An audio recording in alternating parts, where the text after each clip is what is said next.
최신 지구촌 소식 만나보는 글로벌 리포트 시간입니다. 해담경제연구소 어혜진 소장 나왔습니다. 어서 오세요. 안녕하세요. 예, 요즘 중국 때문에 개발도상국들이 사회 경제적으로 매우 어려워졌다. 이건 무슨 소리입니까? 결론부터 얘기하면 고래 싸움에 이제 새우등이 터진 네, 그런 상황이라고 할 수 있을 것 같아요. 이번 주에는 좀 그래도 이 얘기를 좀 안 하고 넘어가나 했는데 또 결국은 또 그 미국 관세 때문에 벌어진 예. 나비 효과 같은 겁니다. 지금 같은 상황에서 중국은 미국에 수출을 하기가 어렵죠. 그러면 중국 제조업 공장들은 미국에 수출을 못한다고 생산량을 줄이느냐? 네. 그러지는 않습니다. 그럴 수 없거든요. 중국은 지금 뭐 부동산 침체, 내수 부진, 일자리 부족 뭐 이런 도미노 같은 계속 어려운 경제 상황 때문에 첫 번째 이제 지원금을 팍팍 써서라도 공장을 계속 돌려서 생산량을 늘려야 됩니다.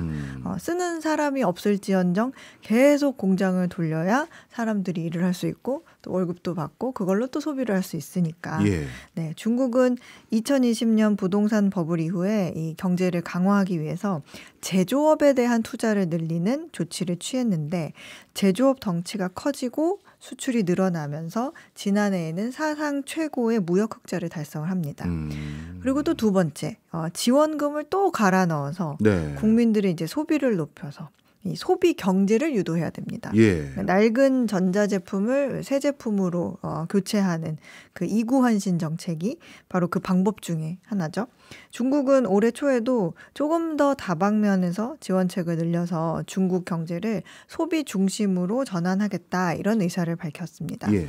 그런데 아무리 소비가 늘어난다고 해도 이 올해 경제 성장률 목표치를 또 5%로 정했잖아요. 그러면 이거 달성하기 위해서는 여전히 이 수출이 뒷받침되지 않으면 어렵습니다. 그렇군요. 예, 그래서 앞서 말씀을 드렸듯 당장 미국 관세로 이 가격이 비싸진 중국 제품들을 미국에 수출하기는 틀렸고 이러면 중국이 가득 생산해 놓은 물건들은 어디로 가긴 가야만 해요. 예. 네, 근데 이 상품들이 방향을 틀어서 인도네시아, 베트남 등 개발도상국으로 이제 틀면서 현지 제조업이 타격을 받게 된 겁니다. 네. 중국 제품이 그 현지 가격보다 훨씬 싸대요. 야. 네, 그래서 뭐 일례로 인도네시아에서는 값싼 중국 제품들이 밀려오면서 오랫동안 운영되던 수십 개의 의류 공장들이 문을 닫는 일이 벌어졌습니다. 그래서 이것 때문에 지난 2년 동안 섬유 및 의류 산업에서 약 25만 개의 일자리가 사라졌고 올해는 50만 개의 일자리가 추가로 사라질 것으로 예상이 되고 있습니다. 그렇군요. 사실 그동안 중국이 해외 수출했던 물건들은 뭐 태양광 패널 같은 뭐 이런 물건들 또는 구리 뭐 철강 같은 원자재 이런 것들 많이 판다. 그리고 그 과정에서 덤핑으로 팔아서 문제된다. 이런 소식은 들었는데 네. 말씀 듣고 보니까 이제 뭐 생필품의 저가 제품까지 여파가 있네요. 맞습니다. 우리가 그동안 뉴스에서 주로 봤던 거, 크게 보도됐던 것들은 뭐 전기차나 태양광 패널, 구리, 철강 같은 이런 고부가 가치의 핵심 사업, 이 핵심 산업들이 중국에서 이제 덤핑으로 하는 바람에 대기업이나 그런 국영 기업들이 흔들리고 또 공장 문을 닫고 있다 이런 뉴스들을 많이 봤거든요. 네. 그런데 앞서 언급한 이제 뭐 인도네시아의 의류 산업 외에도 브라질의 인터넷 케이블, 뭐 인도의 전자제품, 동남아시아의 뭐 제조 부품, 의류 이런 개발도상국이 이제 일반적으로 잘 사는 나라에 팔았던 저가 상품도 타격을 받는 모습입니다. 네. 여기에 더해 이제 뭐 테무 같은 중국 전자상거래 업체에서 판매하는 그 수백만 개의 그 소규모 저가 상품들 있죠. 이런 상품들도 이제 개발도상국으로 배송이 되면서 현지에서 이제 비슷한 물건을 만들었던 업체들은 장사가 안 되겠죠. 여기서 우리가 알아야 하는 거는 중국은 이제 단순히 규모만이 아니라 중국이라는 엄청난 그 내수 시장 안에서 자국 기업들끼리도 굉장히 경쟁을 많이 하거든요. 치열하게. 그러다 보니까 이제 거기에서 훈련이 된 속도, 뭐 효율성 두고 이런 경쟁력, 최고의 경쟁력을 가지고 살아남은 상품들이 다른 나라로 간다는 거예요. 네. 그러니까 그렇게 쌓아온 경쟁력 때문에 나라 밖 시장에서는 더 강한 경쟁력으로 나타난다는 겁니다. 예. 이 결과를 보여주는 게 바로 중국의 세계 수출 점유율인데요. 블룸버그 이코노믹스의 연구에 따르면 중국은 2017년 트럼프 대통령의 첫 임기 이후에 미국 전체 수입에서 중국이 차지하는 비중이 크게 감소를 했어요. 예. 근데 글로벌 수출 전체에서 차지하는 중국 비중은 유지하고 있다는 거예요. 그러니까 이거는 다시 말하면 미국으로 판 물건은 많이 줄었지만 다른 신흥 경제국들이 중국에게 미국 몫만큼 또는 그 이상을 더 물건을 사갔다는 얘기가 됩니다. 근데 이 얘기는 사실 비단 개발도상국뿐만이 아니라 제조업 중심인 우리나라도 좀 신경을 안 쓸 수 없는 얘기죠. 이런 일이 지금 동남아를 비롯한 개도국에서 먼저 왔을 뿐이지 이제 머지않아서 전 세계가 중국의 제조업 경쟁력과 싸워야 하는 그런 밀려드는 중국 상품, 저가 상품에 맞닥뜨려야 하는 그런 상황이 됐다 이렇게도 볼 수 있습니다. 네. 이러다가 중국 제조업이 이렇게 전 세계에서 의미 있는 비중을 차지하게 되면 다른 국가들의 제조업 일자리 줄어드는 거 아닌가 이런 걱정이 드는데 실제 미국에도 예전에 이런 일 있지 않았나요? 맞아요. 그 이른바 차이나 쇼크라고 하죠. 그 2000년 미국이 그 중국 수입에 대해서 다른 국가들에 적용하는 낮은 관세를 부과하기 시작하고 또 2001년에는 중국이 WTO에 가입을 하면서 그 이후 10년 동안 중국의 미국 수출이 급격하게 늘어나요. 그래서 미국의 제조업이 무너진 그런 일을 차이나 쇼크라고 말을 합니다. 뭐 가구나 장난감, 의류, 뭐 신발, 컴퓨터 전자부품 등을 중심으로 해서 중국의 저가 상품이 밀려오면서 1999년부터 2011년까지 미국 제조업을 비롯한 국가 산업에서 직간접적으로 최대 240만 개의 일자리가 사라졌어요. 그런데 이제 앞서 전해드린 개도국에서 벌어지는 실업 속도가 과거의 차이나 쇼크보다 훨씬 더 빠른 속도라고 합니다. 차이나 쇼크라는 용어 자체는 과거에 그 경제학자 3명이 연구 논문을 통해 가지고 뭐 차이나 신드롬 이런 논문을 하나 썼었어요. 거기에서 만들어낸 용어거든요. 차이나 쇼크가. 근데 그 중에 한 명인 그 지금은 이제 하버드 케네디 스쿨의 교수인 고든 헨슨이라는 사람이 현재 벌어지고 있는 상황을 두고 이거는 차이나 쇼크 2.0 또는 차이나 쇼크 3.0이 온 거다 이렇게 말을 합니다. 그렇군요. 그러면 지금 피해가 예상되는 많은 개도국들, 뭐 우리나라도 뭐 포함될 것 같은데 이런 나라들이 미국의 경험을 참고 삼아서 지금 뭐라도 해야 되는 거 아닙니까? 근데 이게 결국에는 이제 정치와 이어지면서 좀 쉽지 않은 모습이에요. 멕시코 같은 경우에는 얼마 전에 그 클라우디아 세인바움 대통령이 그 중국산 제품에 대해서 관세를 검토를 하겠다. 중국 제품이 많이 들어온 것 때문에 뭐 신발이나 섬유 산업에서 우리 멕시코에서 대규모 그 일자리가 감소가 발생을 했고 이것 때문에 해당 지역에서 폭력 사태가 증가하고 있다. 이러면서 이제 중국에 책임을 돌리는 그런 얘기를 했는데 중국산 섬유 및 의류 수입품에 대한 관세를 최대 35%까지 이미 인상을 했고 그리고 또 이제 미국에서 또 트럼프 정부가 이제 중국산 제품에 좀 더 광범위하게 관세를 높여라 이런 압력을 가하고 있어요. 야, 멕시코는 미국뿐만 아니라 중국에게도 참 많은 영향을 받고 있었네요. 네, 그리고 태국도 중국에서 들어온 전기 제품, 뭐 의류를 비롯해서 전자상거래에서 배송 온 저가 상품들로 인한 타격이 굉장히 심각한 상황인데요. 태국은 지난해 이제 테무 같은 전자상거래 업체를 통해서 들어오는 수입품 영향을 막기 위해서 $50 미만의 수입품에 대한 7%의 부가가치세 조치를 연장한 바가 있습니다. 또 말레이시아도 지난해 저부가가치 상품의 온라인 구매에 대해서 10%의 판매세를 추가를 했고요. 인도는 중국산 태양전지, 알루미늄 호일, 휴대폰 부품 등 이런 다양한 품목에 대해서 반덤핑 조사를 포함한 다양한 조치를 취했습니다. 베트남 정부는 지난해 불완전한 사업 및 세금 등록 서류를 이유로 테무하고 시인한테 베트남에서 영업을 중단해라 이렇게 명령을 한 바가 있습니다. 그런데 문제는 이 근본적으로 수입 자체를 막지는 못한다는 거예요. 중국이 대부분의 나라에서 가장 비중이 큰 무역 파트너이기 때문이죠. 그렇겠죠. 그리고 또 인도네시아의 경우에는 국가 전체 무역의 25% 이상을 중국이 또 차지를 하고 있습니다. 그리고 또 하나는 이 많은 개발도상국들이 뭐 고속철도나 항구, 뭐 도로 이런 인프라 건설 프로젝트를 중국 자본으로 하고 있잖아요. 1대1로. 네, 그래서 항구를 건설하고 있는 중국 앞에서 아우 정말 저렴한 신발 좀 그만 보내요. 이렇게 따지는 게 굉장히 눈치가 보이죠. 항구 짓고 있는데. 그래서 개도국이 뭐 보유한 광물 자원을 생산하고 가공하는 데에도 또 중국 자본이 대거 투자돼 있고 그러다 보니까 관세를 올려라. 아니면 뭐 더 강력하게 이제 그렇게 그러니까 관세를 올리기보다는 예. 조금 더 생산자들에게 뒤에서 조용히 좀 자금 지원금을 보태주는 식으로 이제 조용히 조치를 취하고 있는 거죠. 네, 사실 중국이 워낙 큰 교역 대상국이다 보니까 볼멘 소리 하기도 쉽지 않은 게 우리나라뿐만 아니라 외국도 비슷한 상황이었나 보네요. 자, 모처럼 또 오늘 일본 소식 하나 들고 네. 오셨습니다. 한동안 일본에서 쌀값이 계속 올라서 문제라는 얘기를 저도 듣긴 했는데 2월 달에 또다시 최고치 갱신했다고요?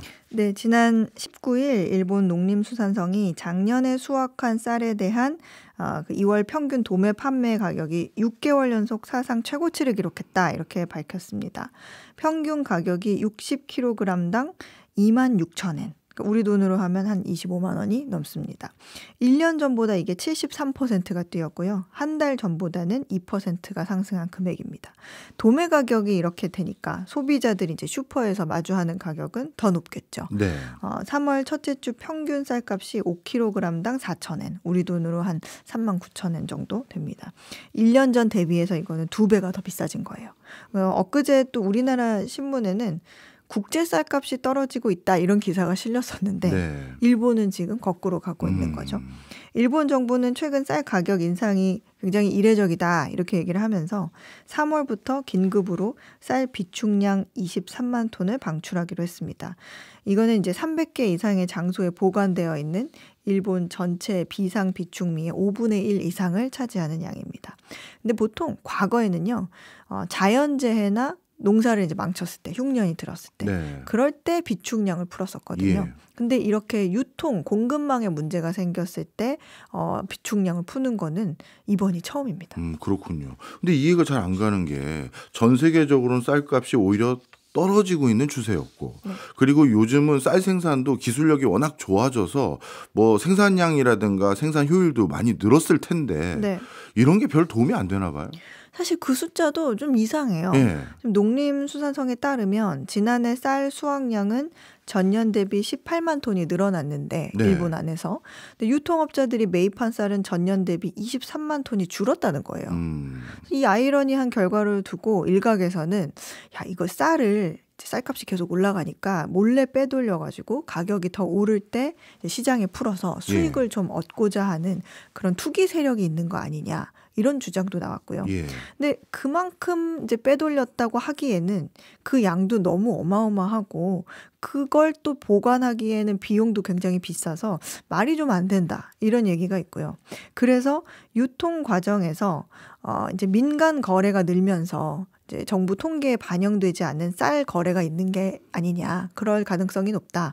이런 얘기도 있는데 쌀 재배업자들 사이에서는 농림성이 아예 집계를 틀리게 했다. 생산량 감소가 맞다. 이런 주장이 중론입니다. 아, 그렇군요. 네. 그런데 일본도 당연히 밥이 주식일 텐데 이 쌀이 부족하다. 야, 이거 일본 내에서는 굉장히 고민이 많을 것 같습니다. 네, 이런 상황에 대해서 몇 가지 이유를 드는데 예. 지난 여름부터 일본의 쌀 부족 문제가 생겼거든요. 예. 그 이유 중에 하나는 2023년 기록적인 그 폭염. 네, 폭염으로 수확이 좀 타격을 입었다는 점.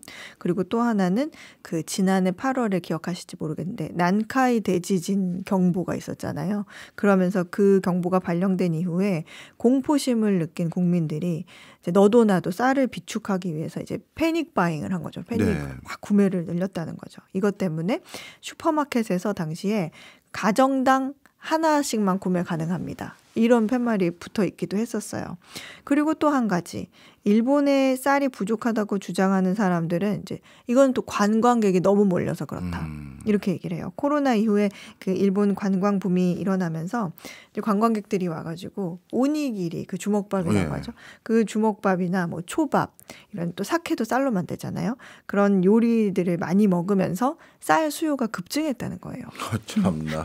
관광객 오라고 할 때는 언제고 이제 와서 쌀 많이 먹었다고. 또 다른 이유는요? 게다가 이제 일본에서 또 쌀 농사 짓는 농부들의 평균 연령이 너무 고령화됐다는 거죠. 예. 이제 평균 연령이 71세라고 합니다. 이제 고령화된 농부들은 많아지지만 또 이걸 대대손손 물려받아서 이어가려는 사람들은 또 없잖아요. 네. 그러니까 이걸로 인해서 경작지 면적도 감소하는 추세입니다. 그렇겠네요. 결국 노동력 줄어드니 수확할 수 있는 양도 점점 어려워진다. 그 얘기잖아요. 맞아요. 그래서 현재 일본에는 대규모보다는 소규모로 재배하는 영세업자들이 많습니다. 그러니까 밭농사 지으면서 소량으로 이제 자기들이 먹을 양 정도만 쌀값이 자꾸 비싸지니까 어차피 쌀농사는 기계로 다 하니까 밭농사보다는 쉽거든요. 그래서 그 양 정도만 재배하는 그런 영세업자들이 많아요. 그래서 일본에는 재배 면적이 1헥타르가 안 되는 영세 소농 비중이 50%가 넘습니다. 이 같은 흐름은 결국에는 이 식량 자급률을 38% 수준으로 낮추게 하는 결과를 가져오는데요. 식량 수요의 87%를 자급하는 독일과는 좀 비교가 됩니다. 이 문제에 대응하기 위해서 일본 정부는 식량 자급률을 최소 45%로 상향 조정하는 동시에 2030년까지 쌀 수출을 35만 톤으로 늘리겠다 이런 목표를 세웠습니다. 그러면 이제 경작이 늘어나니까. 그런데 지금 얘기한 요인들보다 더 근본적인 이유가 있다는 게 이제 일본 내의 경제학자들 사이에서 또 나오고 있는 게요. 뭔가요? 바로 50년 넘게 지속되어 온 일본의 쌀 생산 조정 정책이에요. 이 1962년에 1인당 쌀 소비량이요. 118kg였어요. 연간. 근데 2022년에는 51kg으로 감소를 합니다.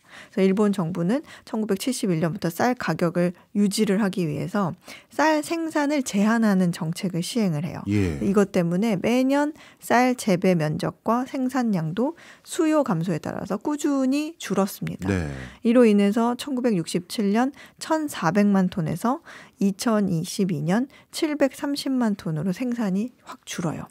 쌀 수입도 제한해 왔어요.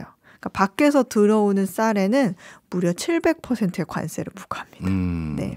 이거 요즘 우리나라에서 추진하고 있는 벼 재배 면적 조정제 이거랑 비슷한 느낌이 있는데요?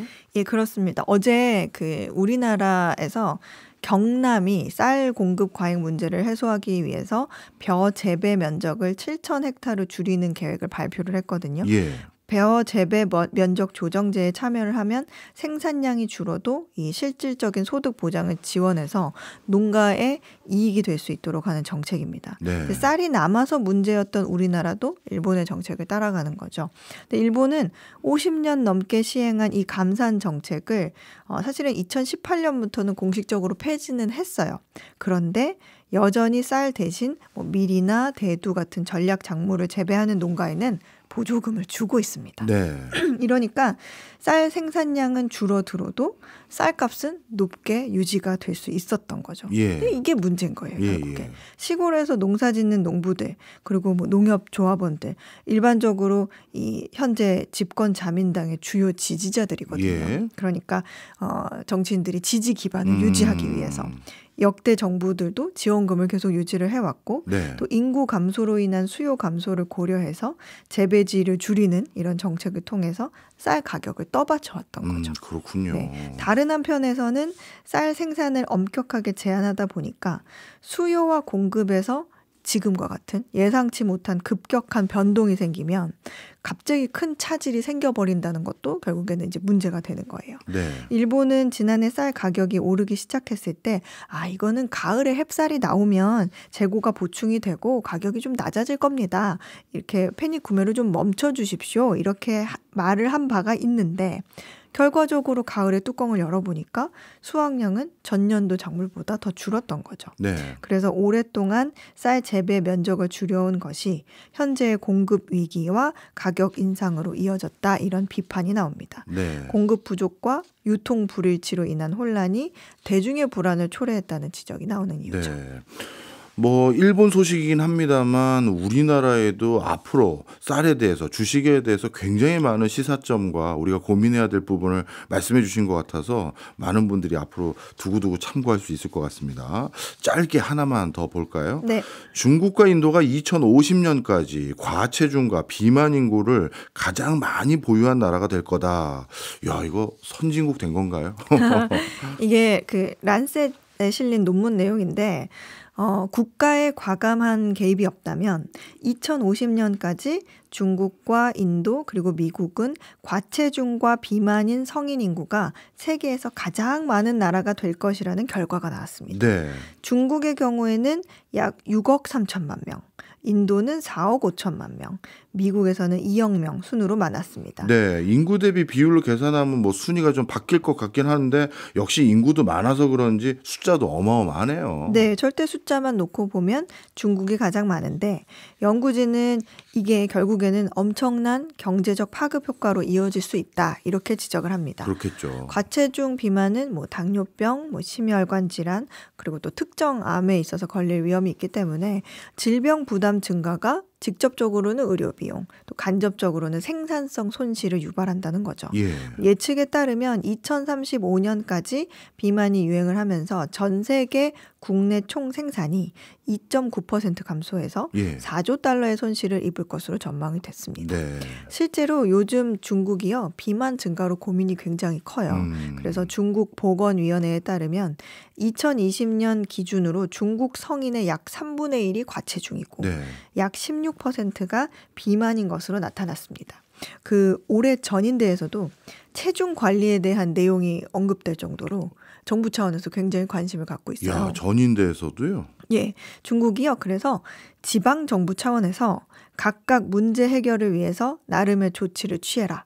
이런 얘기가 있어서 노력을 하고 있는데 사례를 보면 일부 지역은 주민들이 이 비만율 현황을 공개를 하는 거예요. 예. 우리 성의 비만율이 몇 %다 이렇게. 예. 그리고 감소 목표 몇 %까지 줄이겠다. 네. 이런 목표를 세웠다고 합니다. 저장성의 경우에는 주민들의 과체중 비만율이 거의 뭐 절반에 가깝다고 그래요. 그리고 저마다 비만율을 줄이는 대안도 내놨는데 그중 하나가 가정, 학교, 뭐 공공기관, 기업, 호텔이나 리조트 등에 체중계를 설치한다. 자극을 자꾸 줘라. 네. 체중계를 설치하고 조건이 되면 체성분 분석까지 하는 기계를 놔라. 네. 이런 것도 있었고요. 중국답습니다. 또 이렇게 되면 또 이제 각각 공공기관에서 공무원들에게 월요일 뭐 조례 때 다 체중계 올라가 봐. 너 왜 그 몸무게 그대로야. 이런 것들까지 하고 할 것 같은데. 그럴 수도 있네요. 참. 그리고 또 거기에 그치지 않고 이제 운동을 장려해서 네. 뭐 만보 걷기 대회 아니면 체중 감량 대회 이런 거를 계획하는 곳도 있고요. 그다음에 직장 내에 건강 우수자를 선정을 해서 추진하도록 야. 그런 것도 하고 있고 그다음에 청소년들의 비만 인구 증가도 지금 문제가 되고 있기 때문에 허난성, 뭐 안우이성에서는 학교 또는 그 학교 주변 500m 이내에서 고염분, 고당, 고지방 식품은 판매를 금지한다. 이런 조치를 취하기도 했다고 합니다. 우리로 따지면 학교 근처에 분식집 싹 없애라는 얘기 하는 거예요. 떡볶이 못 팔게 하고. 그죠. 야, 알겠습니다. 그만큼 전 세계에서 이상하게 비만 인구가 자꾸 늘어나는 또 현상도 또 확인이 되네요. 지금까지 어혜진 소장이었습니다. 오늘도 재밌었습니다. 고맙습니다. 감사합니다.